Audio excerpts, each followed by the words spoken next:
Hey everybody, it's Glenn. Following on from Papa Shango, I'm back with another figure from the WWE Elite Collection Series 12 by Mattel, and this time it's Kane. Like Papa Shango, this is subtitled as a flashback figure in the This is Kane as he first appeared. And I've been waiting for a decent looking Kane in his debut attire for a while now, and finally we have him here. His redesigned packaging, and I think much improved really. Says what it is and says it well, presents the figure well. Kane includes voice box. Ta-da, there it is. Just flip him over.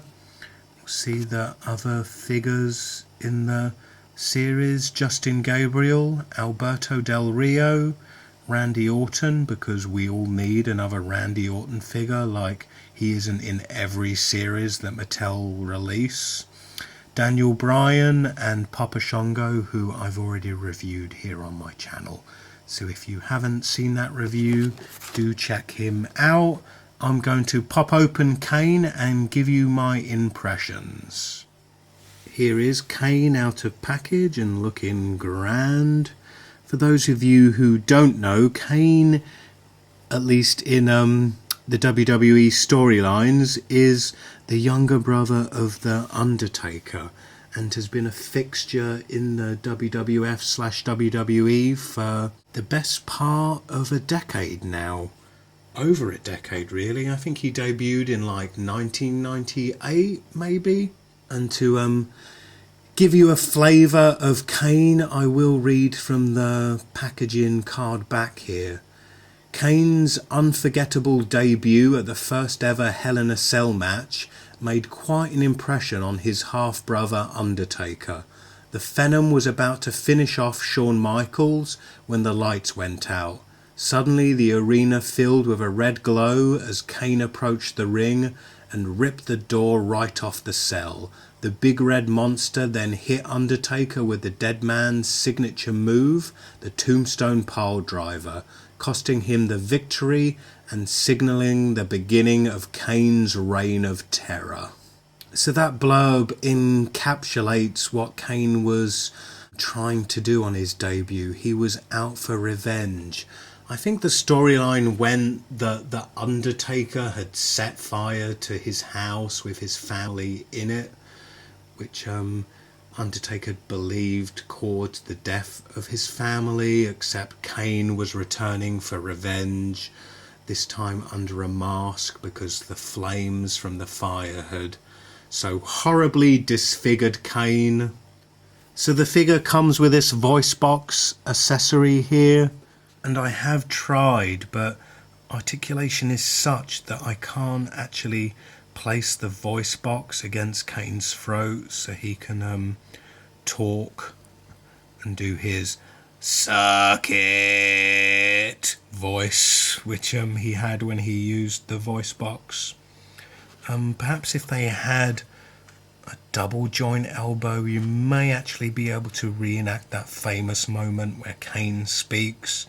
Unfortunately, he just has single jointed elbows, so we're not actually able to do that, I'm afraid.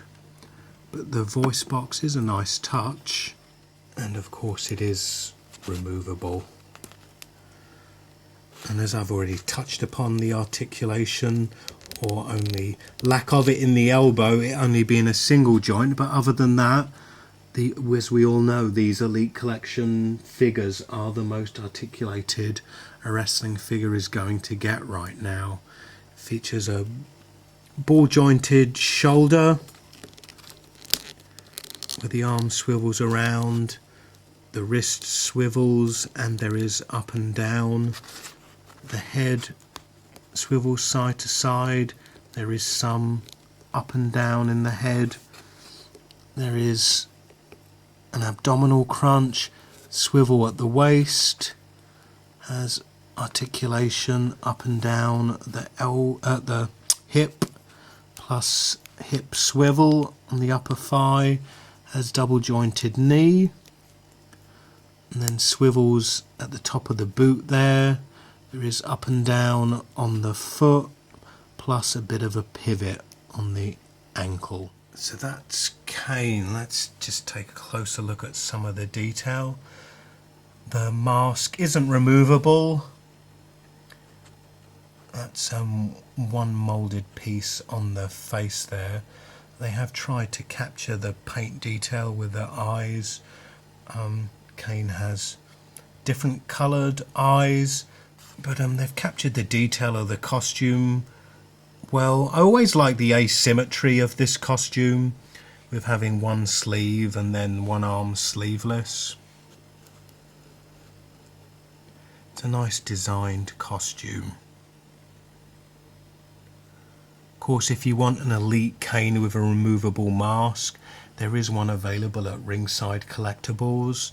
It's obviously wearing the costume that Kane wore, I think around 2003, 2004, when Kane did demask for the first time, and we found out that he wasn't horribly scarred at all. All the scars were psychosomatic. Who knew?